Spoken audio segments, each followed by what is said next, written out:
નમસ્તે મિત્રો, સ્વાગત છે તમારું મારી યુટ્યુબ ચેનલમાં. મિત્રો, સ્ટોરી શરૂ કરીએ એ પહેલાં તમે મારી ચેનલ પર જો પહેલીવાર આવ્યા હોય તો પ્લીઝ મારી ચેનલને સબસ્ક્રાઈબ જરૂરથી કરજો. મારું નામ નેહા છે. મારા લગ્નને હજુ માત્ર 2 વર્ષ જ થયા હતા. મારા પતિ રાહુલ દેખાવમાં ખૂબ જ શાંત, પ્રેમાળ અને જવાબદાર લાગતા હતા. બધા લોકો મને કહેતા કે નેહા, તું ખૂબ જ નસીબદાર છે, તને આવો પતિ મળ્યો. શરૂઆતમાં મને પણ એવું જ લાગતું હતું, પણ થોડા મહિનાથી હું એક વિચિત્ર વાત નોંધવા લાગી હતી. દરરોજ રાત્રે જમ્યા પછી મને અચાનક જ ખૂબ ઊંઘ આવવા લાગતી હતી. હું પથારીમાં પડતાની સાથે જ બેભાનની જેમ ઊંઘી જતી, અને જ્યારે સવારે ઉઠતી ત્યારે મને યાદ પણ રહેતું નહીં કે હું ક્યારે ઊંઘી ગઈ હતી. રાહુલ હંમેશા હસીને કહેતો કે તું બહુ થાકી જાય છે એટલે આવું થાય છે. મેં પણ તેમની વાત માની લીધી. પરંતુ એક દિવસ મારી બાળપણની સખી કાવ્યા અમારા ઘરે આવી. જમતી વખતે તેણે ધીમેથી મારા કાનમાં કહ્યું, નેહા, તું આ રોજ દાળ ખાય છે? મેં કહ્યું, હા, કેમ? તે બોલી. મને આ દાળનો સ્વાદ થોડો વિચિત્ર લાગ્યો, જાણે કોઈ દવા ભેળવી હોય. હું હસી પડી. મને લાગ્યું કે કદાચ તેનો ભ્રમ હશે, પણ એ રાત્રે પહેલીવાર મારા મનમાં શંકાનું બીજ વવાયું. બીજા દિવસે મેં નક્કી કર્યું કે આજે હું જમવાનું તો ખાઈશ, પણ પેલી દાળ નહીં ખાવું. મેં ચૂપચાપ દાળ રસોડાના સિંકમાં ઢોળી દીધી અને એવું બતાવ્યું કે હું બધું જ ખાઈ લીધું છે. થોડી વાર પછી હું રમવા જઈને સૂઈ ગઈ હોવાનો નાટક કરવા લાગી. લગભગ રાત્રે 11 વાગ્યા હશે. રાહુલ ધીમેથી રૂમમાં આવ્યા. તેમણે મારી આંખો સામે હાથ હલાવ્યો. હું શ્વાસ પણ ધીમો લઈ રહી હતી, જેથી તેમને લાગે કે હું ઊંઘમાં છું. તેમણે ધીમેથી કહ્યું, આજે પણ દવા કામ કરી ગઈ. મારું હૃદય જોરથી ધડકવા લાગ્યું. થોડી જ વારમાં તેમણે કબાટમાંથી એક જૂનો કાળો થેલો કાઢ્યો. ઘરની બધી લાઇટ બંધ કરી અને દરવાજો ખોલીને બહાર નીકળી ગયા. હું પણ ધીમેથી તેમની પાછળ નીકળી. મારું આખું શરીર ધ્રુજી રહ્યું હતું, છતાં મેં હિંમત ન હારી. રાહુલ ઘરની બહાર નીકળ્યા અને ગલીના ખૂણે ઊભેલી એક સફેદ કારમાં બેસી ગયા. મેં થોડા અંતરે રહીને એક ઓટો રોક્યો. ભાઈ, આગળ જે સફેદ કાર જાય છે, બસ તેનો પીછો કરજો. પણ તેમને ખબર ન પડે. કાર આખા શહેરમાંથી પસાર થઈને એક જૂની સુમસામ કોલોનીમાં જઈને અટકી. રાહુલ કારમાંથી ઉતર્યો અને એક જૂના મકાનમાં દાખલ થઈ ગયો. મારા પગ કંપી રહ્યા હતા. હું ધીમે ધીમે બારી પાસે પહોંચી અને અંદરનું દૃશ્ય જોઈને મારા હોશ ઉડી ગયા. રાહુલ સામે લગભગ 10-12 વર્ષની એક નાની બાળકી બેઠી હતી. તેના માથા પર પટ્ટી બાંધેલી હતી અને તે ખૂબ જ બીમાર દેખાતી હતી. રાહુલ તેના માથા પર પ્રેમથી હાથ ફેરવી રહ્યા હતા. થોડી વારમાં એક વૃદ્ધ મહિલા બહાર આવી અને બોલી, બેટા રાહુલ, ડૉક્ટરે કહ્યું છે કે હવે ઓપરેશનમાં વધુ પૈસા લાગશે. રાહુલે પોતાના થેલામાંથી નોટોના બંડલ કાઢીને તેમના હાથમાં મૂકી દીધા. મારી આંખોમાં આંસુ આવી ગયા. મેં મનમાં વિચાર્યું, જો આ બધું સારું કામ છે તો પછી મને ઊંઘની દવા શા માટે આપે છે? એટલામાં વૃદ્ધ મહિલાએ ફરી કહ્યું, બેટા, તારી પત્નીને આ વાત ક્યારે કહીશ? તે જાણે છે તો કદાચ તારો સાથ આપશે. રાહુલે ઊંડો શ્વાસ લીધો. ના માં, નેહા પહેલેથી જ ખૂબ લાગણીશીલ છે. જો તેને ખબર પડશે કે આ બાળકી મારી પહેલી પત્નીની દીકરી છે તો કદાચ તે મને સમજી નહીં શકે. હું સમય આવે બધું જ કહી દઈશ, પણ અત્યારે નહીં. મારા પગ નીચેથી જમીન સરકી ગઈ. પહેલી પત્ની? દીકરી? રાહુલે તો કહ્યું હતું કે મારા પહેલાં તેમના જીવનમાં કોઈ નહોતું. એટલામાં રાહુલનો ફોન વાગ્યો. તેમણે ફોન ઉપાડ્યો અને ધીમા અવાજે કહ્યું, હા, નેહા તો દવાની અસરથી સવારે 7 વાગ્યા સુધી નહીં જાગે. આ શબ્દો સાંભળતા જ મારા હૃદય પર જાણે કોઈએ સરી ફેરવી હોય એવું લાગ્યું. હવે એક વાત તો સ્પષ્ટ હતી. રાહુલ મારી પાસેથી ખૂબ મોટું સત્ય છુપાવી રહ્યા હતા. પણ મને હજુ ખબર નહોતી કે આ સત્ય પાછળનું સૌથી ભયાનક રહસ્ય તો હજુ ખોલવાનું જ બાકી હતું. આખી રાત હું ઊંઘી શકી નહીં. સવારે રાહુલ જાણે કંઈ જ બન્યું ન હોય એમ મારી સામે આવીને હસીને બેઠા. નેહા, આજે તારો મનપસંદ નાસ્તો બનાવ્યો છે. હું પણ સામાન્ય હોવાનો દેખાવ કરતી રહી. હવે સત્ય જાણવું જ હતું. રાહુલ ઓફિસે ગયા પછી મેં આખું ઘર શોધવાનું શરૂ કર્યું. કબાટની અંદર કપડાની નીચે એક જૂની ચામડાની ડાયરી મળી. તેના પહેલા પર લખેલું હતું, જો આ ડાયરી કોઈ વાંચી રહ્યું હોય તો સમજજો કે હવે સત્ય છુપાવી શકાય તેમ નથી. મારા હાથ કંપાવા લાગ્યા. હું એક પછી એક પાના વાંચતી ગઈ. તેમાં લખેલું હતું કે વર્ષો પહેલાં રાહુલના લગ્ન આરતી નામની યુવતી સાથે થયા હતા. બંનેને એક દીકરી પણ થઈ હતી. પણ એક દિવસ આરતીને બ્લડ કેન્સર હોવાનું જાણવા મળ્યું. ડૉક્ટરોએ કહ્યું હતું કે આરતી હવે વધુ સમય જીવી નહીં શકે. ડાયરીમાં આગળ લખેલું હતું, આરતીએ મારા હાથ પકડીને કહ્યું હતું, જો હું ન રહું તો આ મારી દીકરીને ક્યારેય એકલી ન છોડતા અને જ્યારે યોગ્ય સમય આવે ત્યારે ફરી લગ્ન કરીને ખુશ રહેજો. મારી આંખોમાંથી આંસુ વહેવા લાગ્યા. પણ ડાયરીનું છેલ્લું પાનું વાંચતા જ મારા શ્વાસ અટકી ગયા. તેમાં લખેલું હતું, નેહાને હું સાચું એટલા માટે નથી કહી શકતો કારણ કે મારી દીકરીને મારી જ સગી બહેન મારી નાખવા માગે છે. તેને અમારી કરોડોની મિલકત જોઈએ છે.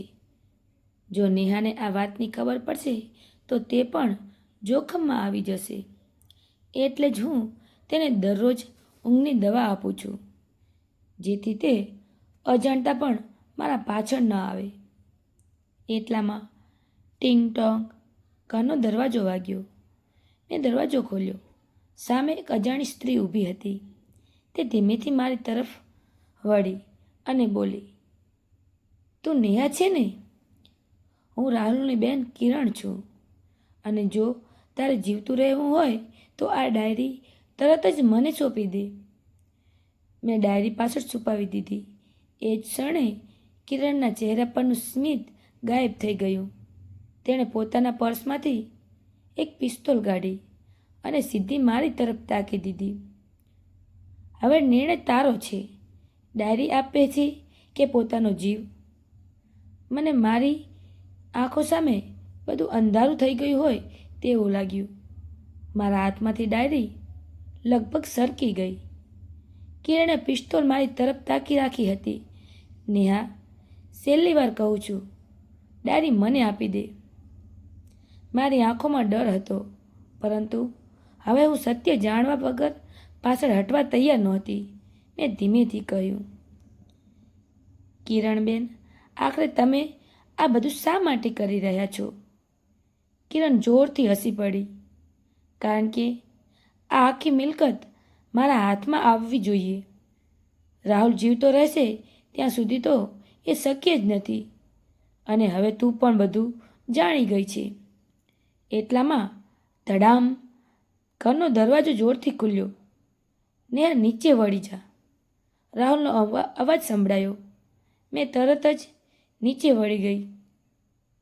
ગોળી છૂટી, પરંતુ ગોળી મને નહીં, રાહુલના ગભામાં વાગી. રાહુલ! હું દોડી ગઈ. કિરણ ફરી ગોળી ચલાવવા જતી હતી ત્યાં જ બહારથી પોલીસ ઘરમાં ઘૂસી. પિસ્તોલ નીચે મૂકી દો.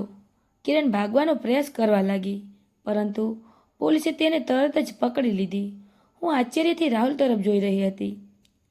પોલીસ અહીં કેવી રીતે આવી? રાહુલે દુખાવા વચ્ચે કહ્યું, ગઈકાલ રાત્રે મને લાગ્યું હતું કે કોઈ આપણો પીછો કરી રહ્યું છે. આજે સવારે ઘરમાંથી ડાયરી ગાયબ જોઈ ત્યારે મને સમજાઈ ગયું કે તું બધું જાણી ગઈ છે. મેં તરત જ પોલીસને જાણ કરી હતી. કિરણને લઈ જવામાં આવી. જતાં જતાં તે ગુસ્સામાં બૂમ પાડી રહી હતી, તમે મને જેલમાં મોકલી શકો છો, પણ સત્ય હજુ પૂરું બહાર આવ્યું નથી. હું ચોંકી ગઈ. એનો અર્થ શું? કિરણ હસીને બોલી, જેને તમે આરતીનું મૃત્યુ માનો છો એ વાત એટલી સરળ નથી. આ શબ્દો સાંભળીને રાહુલનો ચહેરો પણ ફીકો પડી ગયો. થોડા દિવસ પછી પોલીસની તપાસમાં એક ચોંકાવનારી માહિતી મળી. એક અજાણી મહિલાએ વર્ષો પહેલાં હોસ્પિટલમાં આરતીના નામે નકલી મૃત્યુનો રેકોર્ડ બનાવ્યો હતો. એટલે કે આરતી કદાચ મૃત્યુ પામી જ નહોતી. આ સમાચાર સાંભળીને હું અને રાહુલ બંને એકબીજાને જોઈ રહ્યા હતા. જો આરતી જીવતી હતી તો તે છેલ્લા કેટલાય વર્ષોથી ક્યાં હતી? અને સૌથી મોટો પ્રશ્ન, એક રાત્રે અમારા ઘરના દરવાજા નીચે સરકાવેલો એક પત્ર આવ્યો, જેમાં માત્ર એક જ વાક્ય લખેલું હતું, હું પાછી આવી રહી છું. પત્રના અંતે માત્ર એક નામ હતું, આરતી. આ પત્ર વાંચીને મારા હાથ કંપાવા લાગ્યા. રાહુલ લાંબા સમય સુધી એક જ જગ્યાએ ઊભા રહ્યા. તેમના ચહેરા પર ડર, આશ્ચર્ય અને અફસોસ ત્રણેય ભાવ એકસાથે દેખાઈ રહ્યા હતા. આ શક્ય જ નથી, તેમણે ધીમેથી કહ્યું. મેં પૂછ્યું, જો આરતી ખરેખર જીવતી હોય તો તમે તેને શોધવાનો પ્રયાસ કેમ ન કર્યો? રાહુલે ભારે અવાજમાં જવાબ આપ્યો, નેહા, હોસ્પિટલમાંથી મને તેના મૃત્યુનું પ્રમાણપત્ર મળ્યું હતું. અંતિમ સંસ્કાર પણ મેં જ કર્યા હતા. મને ક્યારેય શંકા જ ન આવી કે આ બધું કોઈ ષડયંત્ર હોઈ શકે. એ જ સમયે દરવાજાની ઘંટડી વાગી. બહાર એક કુરિયર બોય ઊભો હતો. તેણે એક નાનું પાર્સલ મારા હાથમાં આપ્યું. અંદર એક જૂનો ફોટો હતો. ફોટામાં રાહુલ, આરતી અને તેમની નાની દીકરી સાથે ઊભા હતા. પરંતુ ફોટાની પાછળ લાલ શાહીનથી લખેલું હતું, કાલે સાંજે 7 વાગ્યે જૂના રેલવે સ્ટેશન પર આવી જજો, જો સત્ય જાણવું હોય તો. બીજા દિવસે હું અને રાહુલ પોલીસને જાણ કરીને ત્યાં પહોંચ્યા. જૂનું સ્ટેશન સંપૂર્ણ સુમસામ હતું. અચાનક સફેદ સાડી પહેરેલી એક મહિલા અમારી સામે આવી. રાહુલની આંખોમાંથી આંસુ વહેવા લાગ્યા. આ આરતી? મહિલાએ ધીમેથી ઘૂંઘટ હટાવ્યો. પણ એ આરતી નહોતી. તે આરતી જેવી જ દેખાતી બીજી મહિલા હતી. તેણે કહ્યું, મારું નામ માયા છે. હું આરતીની નાની બહેન છું. હું અને રાહુલ બંને ચોંકી ગયા. માયાએ રડતા રડતા કહ્યું, આરતીનું ખરેખર કેન્સરથી મૃત્યુ થયું ન હતું, પરંતુ તેની મૃત્યુ પછી કિરણે મિલકત હડપ કરવા માટે નકલી દસ્તાવેજો, નકલી મૃત્યુની કહાની અને ઘણા ખોટા પુરાવા બનાવ્યા. છેલ્લા ઘણા વર્ષોથી હું આ સત્ય બહાર લાવવાનો પ્રયાસ કરી રહી હતી. રાહુલ જમીન પર બેસી ગયા. તેમણે માથું પકડીને રડતા કહ્યું, આટલા વર્ષો સુધી હું ખોટા ભ્રમમાં જીવતો રહ્યો. મેં તેમનો હાથ પકડી લીધો. હવે ભૂતકાળ નહીં, હવે આપણે સાચા રસ્તે આગળ વધીશું. થોડા મહિનાઓ પછી કિરણને કોર્ટ દ્વારા આજીવન કેદની સજા થઈ. રાહુલે પોતાની દીકરીને પોતાની સાથે ઘરે લાવી. મેં પણ તેને પોતાની જ દીકરીની જેમ પ્રેમ આપ્યો. એક સાંજે તે નાની દીકરીએ મારી પાસે આવી અને બોલી, મમ્મી, આજે મને પહેલીવાર એવું લાગ્યું કે મારું ઘર ફરીથી પૂરું થઈ ગયું. તે શબ્દો સાંભળીને મારી આંખોમાં ખુશીના આંસુ આવી ગયા. તો મિત્રો, સંબંધો વિશ્વાસ પર ટકેલો હોય છે. સત્ય ભલે થોડા સમય માટે છુપાઈ જાય, પરંતુ એક દિવસ તે જરૂર સામે આવે છે. પ્રેમ, વિશ્વાસ અને હિંમત હોય તો સૌથી મોટું કાવતરું પણ હારી જાય છે. આ વાર્તાનો મુખ્ય સંદેશ એ છે કે સંબંધોમાં વિશ્વાસ રાખો, એકબીજા સાથે ખુલ્લા દિલે વાત કરો, લોભથી દૂર રહો અને હંમેશા સત્ય તથા સારા કર્મનો માર્ગ પસંદ કરો, કારણ કે અંતે જીત હંમેશા સત્ય, પ્રેમ અને માનવતાની જ થાય છે. તો મિત્રો, આજની આ મારી સ્ટોરી તમને કેવી લાગી? કોમેન્ટમાં જરૂરથી જણાવજો. અને સ્ટોરી તમે ક્યાંથી સાંભળી હશે એ પણ જણાવજો. ધન્યવાદ.